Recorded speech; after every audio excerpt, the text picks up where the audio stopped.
Salam. Sekali lagi salam. Selamat pagi Bapak Ibu jemaat Tuhan. Baik teman-teman pelayan yang ada di tempat ini ataupun Bapak Ibu saudara-saudari sekalian yang sedang menyaksikan siaran kami pada pagi hari ini. Kami sungguh percaya Tuhan yang kita sembah adalah Tuhan yang dahsyat dan luar biasa, yang masih memelihara kita sampai dengan hari ini. Dia Tuhan yang setia, Dia Tuhan yang ajaib, Dia Tuhan yang luar biasa. Oleh karena itu, selagi masih ada waktu, ada kesempatan yang berharga, mari tetap mencari Tuhan, setia dengan Tuhan.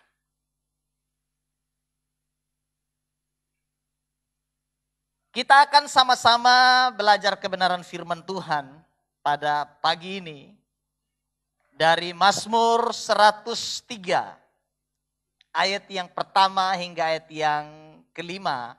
Saya akan bacakan firman Tuhan ini bagi kita semua. Mazmur 103 ayat yang pertama hingga ayat yang kelima. Perikopnya, pujilah Tuhan hai jiwaku. Dari Daud, pujilah Tuhan hai jiwaku. Pujilah namanya yang kudus hai segenap batinku. Pujilah Tuhan hai jiwaku dan jangan lupakan segala kebaikannya. Dia yang mengampuni segala kesalahanmu, yang menyembuhkan segala penyakitmu. Dia yang menebus hidupmu dari lubang kubur, yang memahakotai engkau dengan kasih setia dan rahmat. Dia yang memuaskan hasratmu dengan kebaikan, sehingga masa mudamu menjadi baru seperti pada burung Raja Wali. Amin buat pembacaan firman Tuhan ini. Bapak Ibu saudara-saudari sekalian yang dikasihi oleh Tuhan, Mazmur yang baru saja saya bacakan bagi kita semua adalah Mazmur dari Daud. Sebuah nyanyian yang luar biasa. Yang memberikan kepada Daud sebuah motivasi yang luar biasa. Daud berusaha untuk membuat dirinya menjadi pribadi yang senantiasa dekat dengan Tuhan.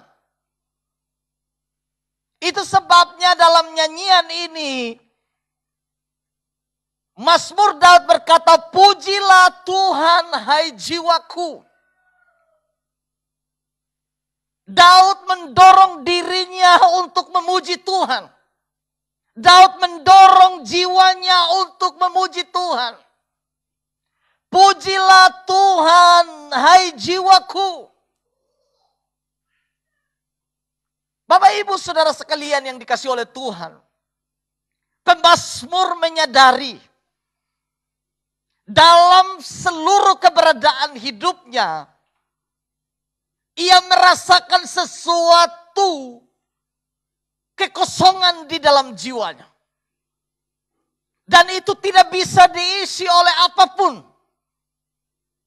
Kekosongan di dalam diri Daud, di dalam jiwanya, tidak bisa diisi oleh apapun selain Tuhan. Itu sebabnya ia berkata kepada dirinya, pujilah Tuhan hai jiwaku. Ia merasakan sesuatu di dalam jiwanya. Ia merasa ada kehilangan sesuatu di dalam jiwanya. Dan itu hanya bisa diisi oleh Tuhan. Itu sebabnya Daud katakan, pujilah Tuhan, hai jiwaku. Kemudian ia berkata, pujilah namanya yang kudus, hai segenap batinku. Isi dari nyanyian ini sama. Memiliki pengertian yang sama. Tapi hanya ingin memberikan penekanan bahwa seluruh hidup Daud menjadi hidup yang memuji, menjadi hidup yang memuliakan Tuhan. Sehingga ia katakan segenap jiwa, segenap batinku, aku mau memuji Tuhan. Seluruh keberadaan hidupnya menjadi hidup yang memuliakan Tuhan. Bapak Ibu saudara-saudara sekalian yang dikasihi oleh Tuhan. Istilah memuji Tuhan atau pujilah Tuhan di sini bukan hanya menunjukkan kepada kata-kata yang kita naikkan dan kita puji Tuhan. Tetapi ungkapan ini menunjukkan kepada keseluruhan hidup saya dan saudara menjadi hidup yang memuji dan memuliakan Tuhan. Seluruh hidup kita harusnya menjadi hidup yang memuliakan Tuhan. Bukan hanya kata-kata kita, perbuatan kita, pikiran kita, seluruh hidup kita harusnya menjadi hidup yang memuliakan dan memuji Tuhan. Bapak Ibu saudara sekalian yang dikasihi oleh Tuhan. Dalam ayat yang kedua di sini dikatakan, pujilah Tuhan hai jiwaku dan jangan lupakan segala kebaikan. Diulangi lagi, puji Tuhan hai jiwaku dan janganlah lupakan segala kebaikannya. Inilah kecenderungan manusia, Bapak Ibu sekalian. Sering lupa. Sering lupa. Ya kalau lupa yang buruk-buruk boleh. Tapi ini masalahnya melupakan kebaikan Tuhan. Ini kecenderungan manusia melupakan semua kebaikan Tuhan. Itulah sebabnya Daud ingatkan jiwanya, jangan lupakan segala kebaikannya. Jangan lupakan segala kebaikannya. Jiwaku harus memuji Tuhan. Jiwaku harus memuliakan Tuhan. Jiwaku tidak boleh melupakan Tuhan. Tidak boleh lupakan segala kebaikannya. Ini penting Bapak Ibu sekalian. Nyanyian Mazmur ini mengingatkan saya dan saudara akan kebaikan yang Tuhan kerjakan dalam hidup saya dan saudara. Tuhan itu terlalu baik bagi kita. Dia masih memberi saya dan saudara kesempatan untuk menikmati hidup ini. Menikmati semua yang terbaik yang Tuhan lakukan. Dalam ayat yang kita baca ini ada beberapa hal yang diungkapkan oleh Daud yang saya mau sampaikan kepada kita. Kenapa tidak boleh melupakan kebaikan Tuhan? Atau apa saja kebaikan yang Tuhan tunjukkan bagi Daud.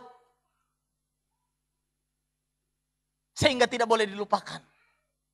Dalam ayat-ayat yang kita baca tadi. Dikatakan begini. Dia yang mengampuni segala kesalahan. Inilah kebaikan Tuhan bagi saya dan saudara yang tidak boleh dilupakan. Pujilah Tuhan hai jiwaku dan jangan lupakan kebaikannya. Alasannya adalah karena Dia yang mengampuni segala kesalahanmu. Ini kebaikan Tuhan. Itu sebabnya kita harus puji Dia. Kita harus muliakan Dia. Kita harus tinggikan namanya. Dan kita tidak boleh lupakan kebaikannya. Karena Dia baik, sungguh baik bagi kita semua. Dan kebaikannya dinyatakan, Ia mengampuni segala kesalahanmu. Kita manusia tidak luput dari kesalahan. Kita tidak luput dari dosa setiap hari. Namun karena kebaikan yang luar biasa dari Tuhan. Sehingga Ia memberi saya dan saudara pengampunan yang luar biasa. Adakah kita pernah lolos dari dosa? Dalam kehidupan kita hari lepas hari. Adakah yang lolos dari dosa pagi sampai malam? Dalam sehari atau dalam seminggu, dalam sebulan? Adakah yang lolos? Kalau bukan Tuhan yang mengampuni segala kesalahan dan dosa saya dan saudara, tidak mungkin kita diperkenankan oleh Tuhan. Oleh karena itu, kebaikan yang besar ini yang tidak boleh dilupakan. Dia yang mengampuni segala kesalahanmu. Kemudian alasan yang kedua, kenapa saya dan saudara harus memuji Tuhan dan tidak boleh melupakan kebaikannya. Karena Dia yang menyembuhkan segala penyakitmu. Dikatakan karena Dia yang menyembuhkan segala penyakitmu. Masalah dosa dan penyakit ini dalam ayat ini ditempatkan sejajar. Artinya bahwa dosa itu juga bagian dari penyakit. Dosa itu adalah penyakit yang tidak bisa disembuhkan oleh apapun. Tidak ada dokter spesialis dosa yang bisa menyembuhkan dosa. Tidak ada. Tidak ada. Satu-satunya dokter yang menyembuhkan manusia dari dosa adalah Tuhan Yesus Kristus. Yang memberi saya dan saudara pengampunan. Sehingga penyakit kita, dosa kita ditanggungnya. Penyakit kita disembuhkannya. Memang istilah penyakit di sini menunjukkan kepada dua hal. Yang pertama dosa dan yang kedua penyakit fisik ini.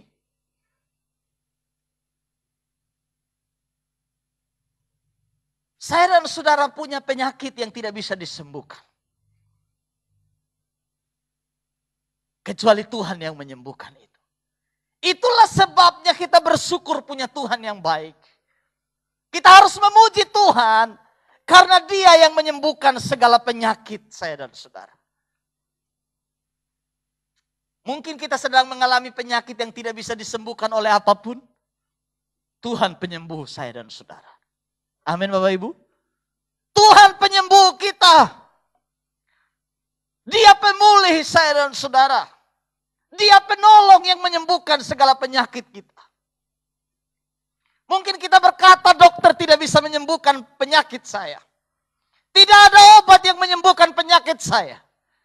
Tapi percaya Tuhan Yesus Kristus, dokter di atas segala dokter yang akan memulihkan kesehatan saya dan saudara. Dia yang akan menolong kita. Dia melakukan mujizat besar dalam hidup saya dan saudara. Selain dosamu diampuni, penyakitmu disembuhkan oleh Tuhan. Ada pemulihan yang utuh terjadi dalam hidup saya dan saudara.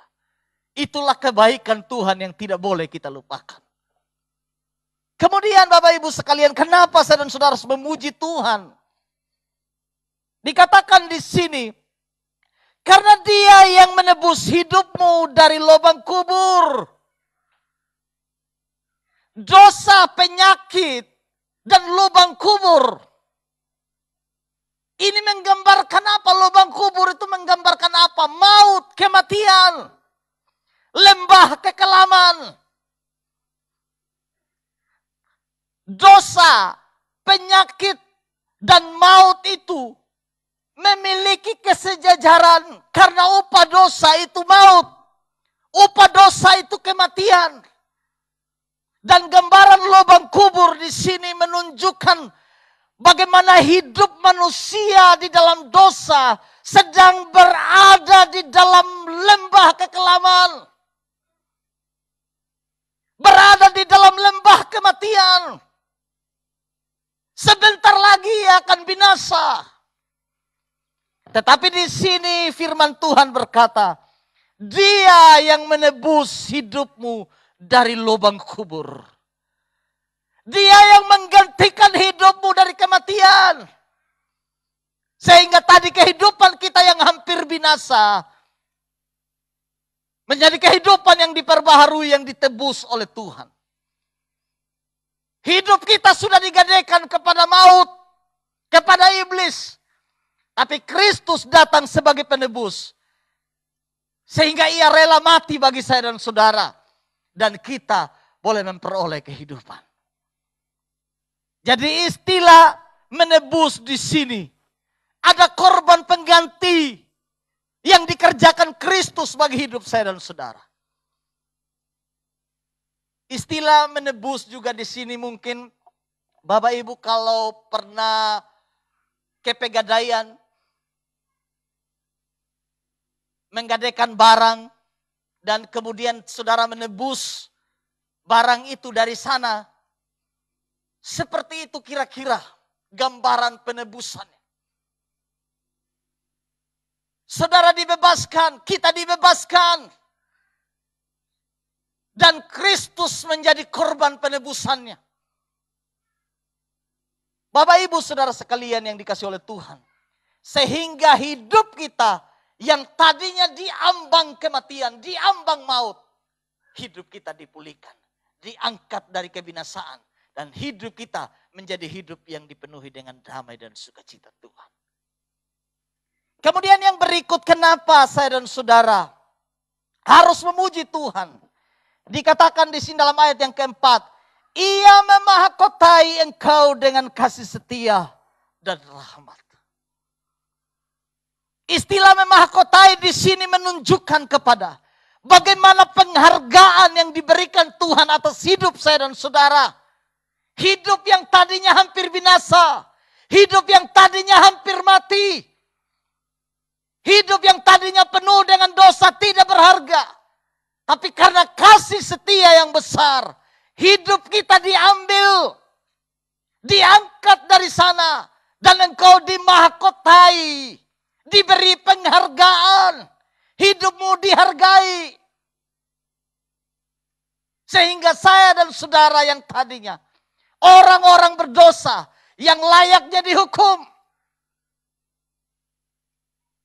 tetapi Tuhan memberi penghargaan tersendiri bagi hidup saya dan saudara.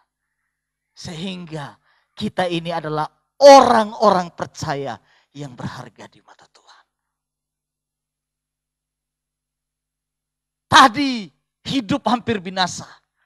Tapi sekarang hidup kita dimahkotai.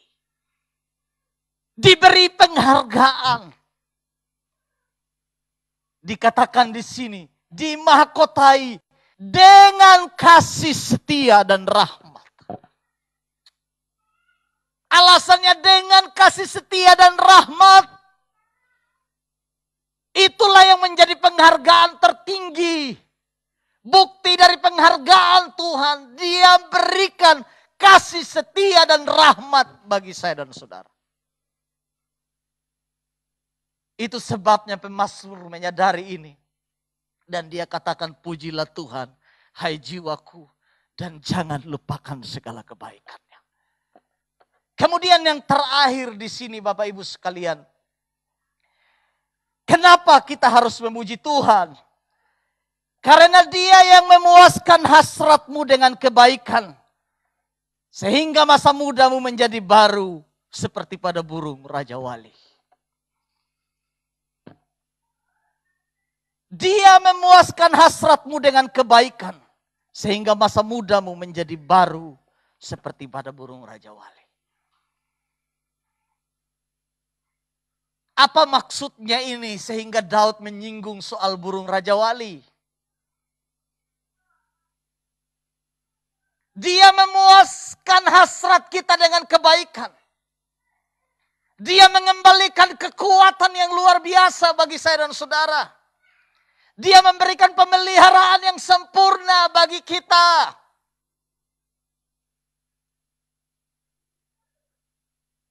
Di sini dikatakan masa mudamu menjadi baru seperti pada burung Raja Wali. Burung Raja Wali itu kalau sudah sampai pada umurnya dia rontok. Bulunya akan tumbuh kembali. Dan akan ada kekuatan baru seperti Raja Wali muda yang baru. Ada kekuatan yang baru yang diberikan baginya. Raja Wali adalah burung yang memiliki sayap yang luar biasa. Dan ia bisa terbang tinggi di atas badai. Semakin kencang angin, semakin tinggi ia terbang. Semakin kuat ia terbang di atas badai. Itu Raja Wali. Dan kalau dikatakan Tuhan akan memulihkan hidup saya dan saudara menjadi muda seperti burung Raja Wali, artinya ada kekuatan yang Tuhan beri bagi kita untuk menghadapi setiap badai yang saya dan saudara hadapi dalam hidup ini. Ada begitu banyak persoalan kehidupan, badai kehidupan yang kita hadapi. Ada begitu banyak masalah kehidupan yang saya dan saudara hadapi. Tetapi kalau janji Tuhan bagi kita dikatakan, Ia akan memberikan kekuatan yang baru seperti burung Raja Wali bagi kita semua. Berarti menunjukkan penyertaan Tuhan, pemeliharaan Tuhan, kekuatan Tuhan Dia karuniakan bagi saya dan saudara untuk menghadapi setiap badai. Oleh karena itu Bapak Ibu sekalian yang dikasihi oleh Tuhan, pujilah Tuhan dan jangan lupakan segala kebaikannya. Karena di dalam pujianmu ada kekuatan baru yang Tuhan berikan. Kekuatan seperti pada burung Raja Wali. Kekuatan untuk menghadapi badai. Kekuatan untuk terbang di tengah badai. Hari-hari ini Bapak Ibu sekalian, ada begitu banyak pengalaman-pengalaman sulit yang saya dan saudara hadapi. Apalagi menghadapi pandemi COVID-19 ini. Ada begitu banyak masalah persoalan yang kita hadapi. Persoalan ekonomi. Persoalan apapun, sakit, penyakit, kematian dan lain sebagainya. Kabar duka setiap hari kita dengar, banyak orang-orang yang kita kasihi dipanggil pulang oleh Tuhan. Karena COVID-19.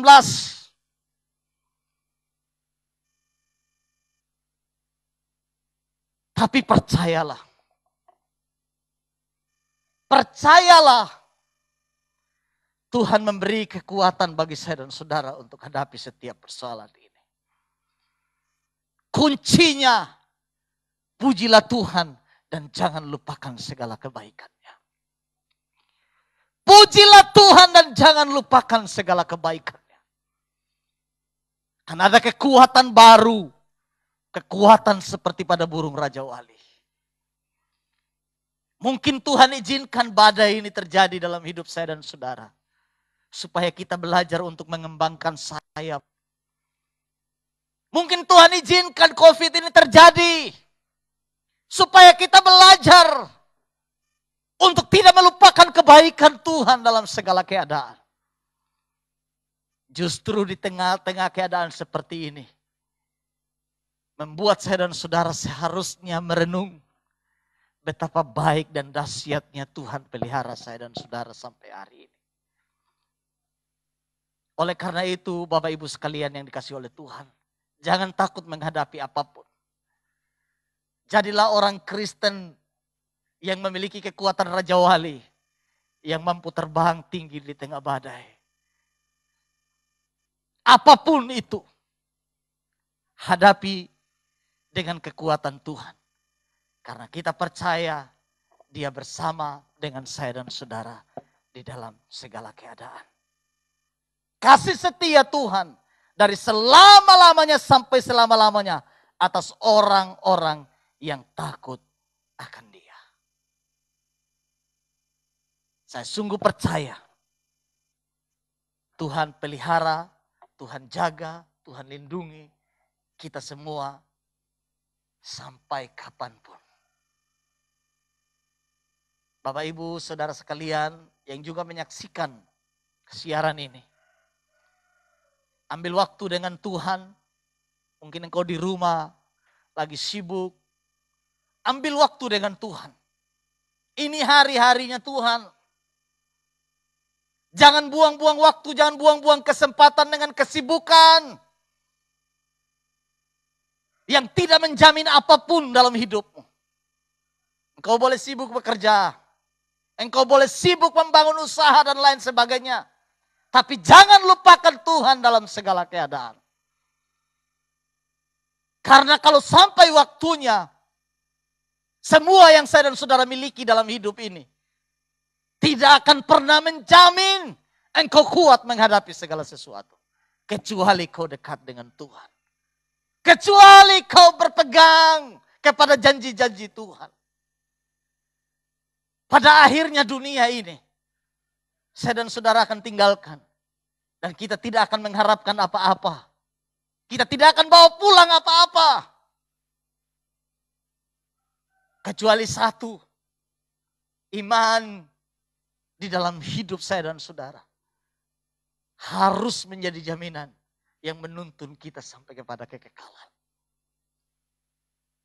Percayalah kepada Tuhan dalam setiap keadaan. Karena Ia memperbaharui kekuatanmu setiap hari. Biarlah renungan kebenaran firman Tuhan pada pagi hari ini boleh membangkitkan semangat kita, menguatkan kita, menjadikan kita orang-orang yang selalu berharap dan bersandar kepada Tuhan. Saya undang pemain musik